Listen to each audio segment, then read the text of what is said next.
અમદાવાદના સિંધુ ભવન રોડ ખાતે આવેલી એવલોન હોટલમાં ફેન્ટા એસોસિએશનના નેશનલ પ્રેસિડેન્ટ શ્રી યશરાજ બાપુના માર્ગદર્શન હેઠળ એક ફેશન શો યોજાઈ ગયો, જેમાં દેશ વિદેશના ફેશન ઇન્ડસ્ટ્રી સાથે સંકળાયેલા વિવિધ સ્પર્ધકોએ ભાગ લીધો. આ ફેશન શો દ્વારા સ્પર્ધકોને બોલિવૂડ કે ટોલિવૂડમાં ફિલ્મ કે ટીવી સિરિયલ કે વેબ સિરીઝમાં કામ મળે એવો એકમાત્ર હેતુ ફેન્ટા એસોસિએશનના પ્રમુખ શ્રી યશરાજ બાપુનો હતો.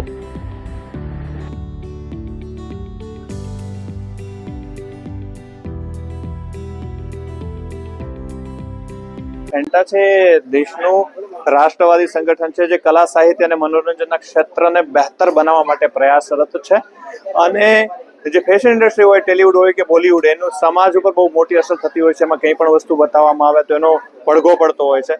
તો આની અંદર દેશ સેવાના પાઠ, સમાજ સેવાના પાઠ કઈ રીતે થઈ શકે અને કઈ રીતે એ બધું બહેતર બની શકે, જેથી સામાજિક સંદેશ પણ મળે અને સાથે સાથે કલા, સાહિત્ય અને મનોરંજનના ક્ષેત્ર છે એની ગરિમા પણ બની રહે. તો એના પ્રયાસના ભાગરૂપે આપણું જે એસોસિએશન છે એ કાર્ય કરી રહ્યું છે.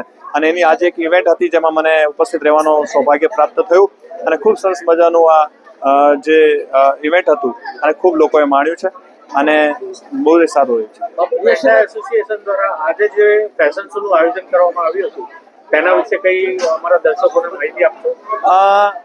જો આજે જે આયોજન હતું ને એ એક ગેટવે કહેવાય. ફેશન ઇન્ડસ્ટ્રી એટલે તમારે ટીવી સિરિયલ કે ફિલ્મોમાં કામ કરવાનું હોય તો એના માટેનું એક ગેટવે કહેવાય કે એક પ્રવેશ દ્વાર છે. તો એમાં જે લોકો આવતા હોય છે પોતાના સપનાઓને પોતાનો કોઈ ખ્વાબોને લઈને આવતા હોય છે, તો એના સપનાઓ સાકાર થાય અને એમની સાથે કોઈ પણ જાતનું ચીટ ના થાય, એમને યોગ્ય દિશા દશા અને માર્ગદર્શન મળે. તો એના માટેનું એક આયોજન હતું, એક પ્લેટફોર્મ પૂરું પાડવાની એક વાત હતી જે આજે બહુ સક્સેસફુલ રીતે કમ્પ્લીટ થયું છે અને અમને એનો બહુ ખૂબ જ સંતોષ છે કે બહુ આપણે કંઈક સારું આપી રહ્યા. આ છે ને બહુ એક મોટું ફલક છે કલા, સાહિત્ય અને મનોરંજનનું. એની અંદર આપણે લગભગ 3 વર્ષથી કાર્યરત છે, મતલબ મારી જે નિયુક્તિ થઈ અને એમાં બહુ બખૂબી રીતે આપણે રાષ્ટ્રવાદના મૂલ્યો અને સામાજિક મૂલ્યોને જાળવણી કરી રહ્યા છીએ.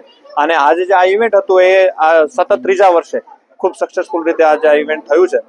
તો હું આપણા ટીવીના માધ્યમથી, આપણા ન્યૂઝ ચેનલની માધ્યમથી કહીશ કે આવું સરસ મજાના જ્યારે આયોજન થતા હોય તો એમાં ભાગ લેવો જોઈએ અને યોગ્ય જગ્યાએ અને યોગ્ય પ્લેટફોર્મ પર આપણે જ્યારે ભાગ લેતા હોઈએ છીએ ત્યારે આપણી કેરિયર બહેતર બનતી હોય છે. અને એના માટે ફેન્ટા હંમેશા તમારા સૌની સાથે છે.